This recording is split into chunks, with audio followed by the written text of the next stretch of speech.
What's up guys, it's Bucky and welcome to your 12th C tutorial, and in this tutorial I'm going to be teaching you guys how to build a random number generator. Now this is going to be useful in a lot of applications we're going to build. Like say you wanted to build a computer application to figure out when you roll a dice what number it is, or a slot machine, or like a card game where they randomly deal cards. This is the function you use to make sure all of that is random. Now the function for random is RAND with parameters. Now we're going to be working with empty parameters in this tutorial, but that's the basic function. RAND stands for random. So let's put this thing to use. Let's go ahead, and the first thing we're going to want to do is print out a random number. So let's go ahead and make a printf statement, and let's go ahead and put %d, and let's make a new line, and then as our variable we're gonna just write the random function in for that. And remember, you don't have to write variables in here. You can also have entire functions which act as variable for formatting in %d. So let's go ahead and compile and run and see if we got this working so far. Let's see, looks good, should run. And it's going to go ahead and print out a random number, and our random number is 41. Awesome number, awesome choice. So let me just loop this a couple times because I'm going to show you guys a couple different things. So let's go ahead and make a counting variable, set it equal to 0, and put while I is less than, let's say, 15. Probably need a other parenthesis there, curly brace, I++. Now that's just the count. Now let's make sure our loop is working, and once you got your loop built, and what did I do? Forgot a semicolon. That's embarrassing. And now it will work. So go ahead and build a while loop to loop through this a couple times, because I'm going to show you guys something. And as you can see, what this does when you loop through your random number generator is it generates a list of random numbers, and the number is composed in the range 0 to the max of your system. Now the max is probably somewhere around it might be 32,000 for mine, looking at it. Might be 64 for others, but this depends, the max depends on your system or your computer, whatever you're running it on. So it can be difficult to judge the outcome of your number.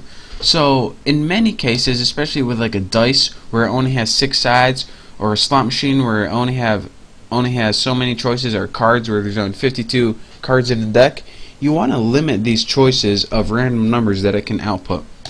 And to do this, we kind of need to trick the random function into outputting only a certain amount of numbers. And we do this by using the modulus operator, which is a %sign. Now if you don't remember, what the modulus operator does is give you the remainder of a division. So let's say you divided by 10. Well, what this would do is take a random number, divide it by 10, and give you whatever the remainder is. So as you can see, or not as you can see, but as you know, if you divide any random number by 10, it's either going to give you something in a range 0, which means it divides perfectly, to 9. Now it doesn't give you 10 because if it divided by 10, it would just add 1 to the main number. So let's go ahead and execute, compile, and run this. And as you can see, we should have a list of numbers 0 through 9. And there we go, right there. And again, what this is doing is taking a random number, doesn't matter how big it is, dividing it by 10, and as you can see, the remainder in this was 1, remainder in this was 7, 4, this one divided perfect, so it was a 0. And this is how you can get a list of numbers. But as you can see, the first problem and the main thing that's going to annoy you is this 0 right here. If you have something like a dice, you don't want 0, or a deck of cards or anything, since 0 is not really a common thing when you're outputting numbers. So another thing, let's go ahead, and 10 gives you 0 through 9, which is 10 options. So anything after the modulus is how many options you want. So let's say we have a dice with 6 options. But the thing is, this is going to give you 0 through 5, and the dice is 1 to 6. So how can we fix that problem right there? Well, this, my friend, is easier than, not even going to say, because I'll probably get my video taken down. But say you want to start at 1 and get 6 options. All you have to do is go 1 plus random number. And let me explain to you guys why this works. This random number is going to give you 0, 1, 2, 3, 4, 5 right here. When you add 1 to it, it's going to give you 1, 2, 3, 4, 5, 6. So this starts at 0 and gives you 6 options, and this just adds 1 to everything. So let me go ahead and let's get 20 right here in case we don't get a 1 for some reason.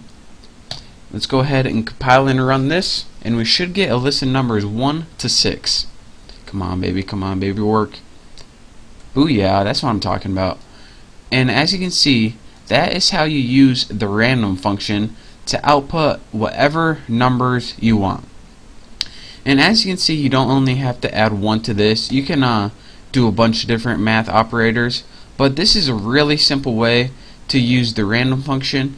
And just to recap one more time, this after the modulus gives you the remainder, or how many choices the random function has, and this is pretty much what number you want to start at. If you put 5 plus random, it's going to start at 5. 1 plus random, going to start at 1. And this isn't necessary, but it's just useful so you don't have to start at 0 the whole time by default. So that's that for the random function.